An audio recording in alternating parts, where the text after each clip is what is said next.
নবজাতক বা শিশুদের সার্জারি আসলে কতটা নিরাপদ? আমি একজন শিশু সার্জন। আমরা আসলে জন্মের ১ দিন বয়স থেকে ১৫ বছর বয়স পর্যন্ত বাচ্চাদের যত সার্জিক্যাল সমস্যা হয় সেগুলোর চিকিৎসা করে থাকি। আমরা যখন কোনো বাবা-মাকে বলি যে আচ্ছা আপনার বাচ্চার অপারেশন লাগবে, তার এই সমস্যাটা আছে, তখন বাবা-মারা স্বাভাবিকভাবেই তারা একটু দুশ্চিন্তায় পড়ে যান। তারা সবচেয়ে বেশি যে প্রশ্নটা করেন সেটা হচ্ছে যে, আমার বাচ্চা তো অনেক ছোট। এত ছোট বয়সে কি অপারেশন করা যাবে? বা এখন ওষুধ লিখে দেন, তাহলে আমরা পরে বাচ্চা যখন বড় হবে তখন অপারেশন করব। ব্যাপারটা আসলে এরকম না। আমরা ছোটদের যে অপারেশনগুলো করি এর বেশিরভাগই হচ্ছে জরুরি অপারেশন। এই জরুরি অপারেশনগুলো যদি আমরা সময় মতো সঠিকভাবে করতে না পারি তাহলে এই বাচ্চাদের একটা দীর্ঘমেয়াদী ক্ষতির সম্ভাবনা থাকে। কিছু অপারেশন আছে যেমন হচ্ছে দেখবেন কোনো বাচ্চাদের তালু কাটা বা ঠোঁট কাটা বা কারো হাইপোস্পিডিয়াস, এগুলো নির্দিষ্ট সময়ে করতে হয়। যেমন ঠোঁট কাটা বা তালু কাটা, ঠোঁট কাটা আমরা করি ৩ মাস বয়সে, তালু কাটা ৯ মাস বয়সে, হাইপোস্পিডিয়াস ২ বছর বয়সের পরে। কিন্তু যদি একটা বাচ্চার অ্যাপেন্ডিসাইটিস হয়, অথবা তার খাদ্যনালী ব্লক হয়ে যায় বা খাদ্যনালী ছিদ্র হয়ে যায়, সেক্ষেত্রে অপেক্ষা করার কোনো সুযোগ নাই। যখন সমস্যা দেখা দেবে তখনই অপারেশন করতে হবে। আবার কিছু সমস্যা আছে যেমন হার্নিয়া, হাইড্রোসিল, এগুলা যত বেশি সময় যাবে তত জটিল হওয়ার সম্ভাবনা বাড়ে।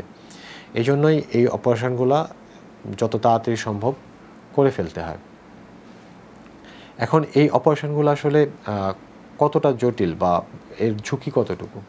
আমরা যখন কোনো অপারেশন করি এর ঝুঁকিটা আসলে ২ দিক থেকে আসে। একটা হচ্ছে যে সার্জারি বা অপারেশনের ঝুঁকি, আরেকটা হচ্ছে যে অ্যানেস্থেশিয়া, আমরা যে বাচ্চাটাকে ঘুম পাড়ায় বা অজ্ঞান করে অপারেশনটা করি সেই অ্যানেস্থেশিয়ার ঝুঁকি।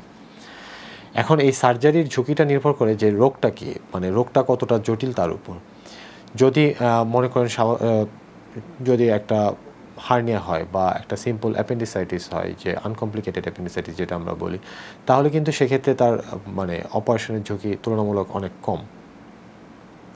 আমরা অপারেশনের পরে বাচ্চা খুব দ্রুত সুস্থ হয়ে যায়। কিন্তু তার রোগটা যদি অনেক জটিল হয়, তার যদি এই রোগটা শরীরের বিভিন্ন অংশে ছড়ানো থাকে, মনে করেন যে একটা বাচ্চার পেটের ভিতরে টিউমার বা ক্যান্সার আছে, সেই অপারেশনটা এবং সেই ক্যান্সারটা অনেক বড়, পেটের বিভিন্ন খাদ্যনালী এবং রক্তনালীর সাথে এটা জড়ানো আছে, সেই অপারেশনটা অনেক ঝুঁকিপূর্ণ। আবার মনে করেন যে অ্যাপেন্ডিসাইটিস ছিল, বাবা-মা দেরি করছে বা তারা প্রথমে ওষুধ দিয়ে চিকিৎসা করতে চাইছে, আমাদের কাছে আসে ৭ দিন ৮ দিন পরে পেটের ভিতরে পুঁজ জমে যায়, পেট অনেক শক্ত হয়ে যায়, বাচ্চা দেখা যায় শ্বাস নিতে পারতেছে না। এই অবস্থায় তখন অপারেশনটা ঝুঁকিপূর্ণ হয়ে যায়। আবার মনে করেন যে ৩ দিনের একটা বাচ্চা, তার পেটের ভিতরে খাদ্যনালী ছিদ্র হয়ে গেছে, পেটের ভিতরে পায়খানা ছড়ায় গেছে, বাচ্চা শক্ত হয়ে গেছে, তার সারা শরীরে ইনফেকশন ছড়ায় গেছে, সেক্ষেত্রে অপারেশনটা ঝুঁকিপূর্ণ হয়। কিন্তু যদি যেমন বললাম যে হার্নিয়া, হাইড্রোসিল বা আনডিসেন্ডেড টেস্টিস বা সিম্পল অ্যাপেন্ডিসাইটিস বা পেটের ভিতরে কোনো সিস্ট, ছোট কোনো টিউমার যখন আমরা অপারেশন করি, সেগুলোর ঝুঁকি তুলনামূলক কম। আরেকটা হচ্ছে যে অ্যানেস্থেশিয়ার ঝুঁকি। অ্যানেস্থেশিয়া মানে আমরা যখন বাচ্চাটাকে অপারেশন করব, সেই বাচ্চাটা ঘুমানো অবস্থায় থাকবে, অজ্ঞান থাকবে, এবং যখন অপারেশনটা শেষ হবে তখন তার জ্ঞান ফিরবে, সে স্বাভাবিক শ্বাস নেবে। এবং এই যে অপারেশনটা হলো, এই যে আমরা তার পেটের ভিতরে বা শরীরের যে কোনো জায়গায় যে কাটলাম, যে প্যাথোলজি যেটা ছিল সেটা ঠিক করলাম, এই যে স্মৃতিটা, এই যে ব্যথার সময়টা, এটা তার মাথায় আর থাকবে না। এখন এই অ্যানেস্থেশিয়ার ঝুঁকিও নির্ভর করে যে বাচ্চার শারীরিক অবস্থাটা কেমন। যদি বাচ্চা এমনিতেই দুর্বল থাকে, তার যদি কিছু কিছু বাচ্চা যেমন হাঁপানি থাকে বা নিউমোনিয়া থাকে, সেক্ষেত্রে অ্যানেস্থেশিয়ার ঝুঁকি বেশি। আবার যদি তার যে রোগ আছে, মানে কোনো বাচ্চা দেখা গেল যে তার কিডনি ফেইলিওর আছে, এখন তার একটা পেটের ভিতরে টিউমার আছে, বা তার পেটে একটা ডায়ালাইসিস ক্যাথেটার বসাইতে হবে, তার হচ্ছে রেনাল ফেইলিওর আছে, সেক্ষেত্রে অপারেশনের ঝুঁকি তুলনামূলক বেশি। তারপরেও যদি আমরা যেসব অপারেশন খুব কমনলি করি, যেমন হার্নিয়া বা হাইড্রোসিল বা যেগুলো রুটিন অপারেশন বা হাইপোস্পেডিয়াস, সেসব ক্ষেত্রে অপারেশনের ঝুঁকি তুলনামূলক অনেক কম, বা অ্যানেস্থেশিয়ার ঝুঁকি।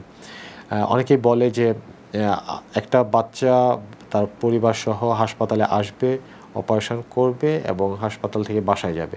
এই যে আসা এবং যাওয়ার মাঝখানে রাস্তায় যে তার কোনো একটা দুর্ঘটনার যে ঝুঁকি আছে, এটা সবাই আমরা জানি যে যে কোনো সময় আমাদের যে কোনো দুর্ঘটনা হতে পারে।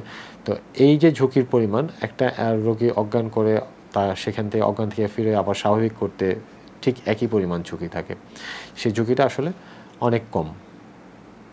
এই জন্যই আমরা বলি বাচ্চাদেরকে যে যখন বাচ্চাদের অপারেশনের দরকার হয় তাহলে সেই অপারেশনের সিদ্ধান্তটা নিতে হবে খুব তাড়াতাড়ি বাচ্চাদের দীর্ঘমেয়াদী কোনো ক্ষতি থেকে মানে বাঁচানোর জন্য। আরেকটা বলে যে অনেকেই বলে যে ঠিক আছে এখন ওষুধ দিয়ে দেন, বাচ্চা যখন বড় হবে বা আরও পরে আমরা অপারেশন করব, বা ওষুধ দিয়ে দেখেন কি করা যায়, ওষুধ দিলে ঠিক হবে কিনা, বা একটু চেষ্টা করে দেখেন ওষুধ দিয়ে এই সমস্যা ঠিক করা যায় কিনা। আসলে যেগুলো সার্জিক্যাল সমস্যা, যেগুলো সার্জারি লাগে, সেগুলো আসলে ওষুধ দিয়ে কোনো চিকিৎসা করা যায় না। অনেকেই বলে হোমিওপ্যাথি ডাক্তার বলছে যে ঠিক হয়ে যাবে। এটা একেবারেই ভুল কথা। হোমিওপ্যাথি ওষুধ দিয়ে কোনো সার্জিক্যাল সমস্যা কখনোই ঠিক হবে না। ধন্যবাদ।